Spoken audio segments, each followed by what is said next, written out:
যে মানববন্ধনটা নিয়ে আমরা দাঁড় হয়েছি সেটি হচ্ছে ফায়ার সার্ভিসের বিরুদ্ধে।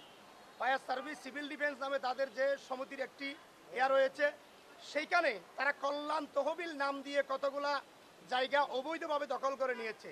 জমি ক্রয় করে 8 একর জমি ফায়ার সার্ভিস সিভিল ডিফেন্স তাদের কল্যাণ তহবিলের নামে আমাদের জমি আত্মসাৎ করে। বর্তমান সরকারের কাছে অনুরোধ, তারা যেন আমাদের জমির সঠিক একটা সমাধান, সেটা যে অধিগ্রহণের মাধ্যমে হলো সমাধান দেয়, কিন্তু কোনো লুটেরার মাধ্যমে ফ্যাসিবাদের যে দোষরদের এখনও অবস্থান রয়ে গেছে তাদের মাধ্যমে আমরা যে ক্ষতিগ্রস্ত হচ্ছি সেখান থেকে আমরা প্রতিকার চাই। জমি জোরপূর্বক দখল করেছে একমাত্র ফ্যাসিস্ট সরকারের বিভিন্ন আমলাদের বিভিন্ন সহযোগিতায়।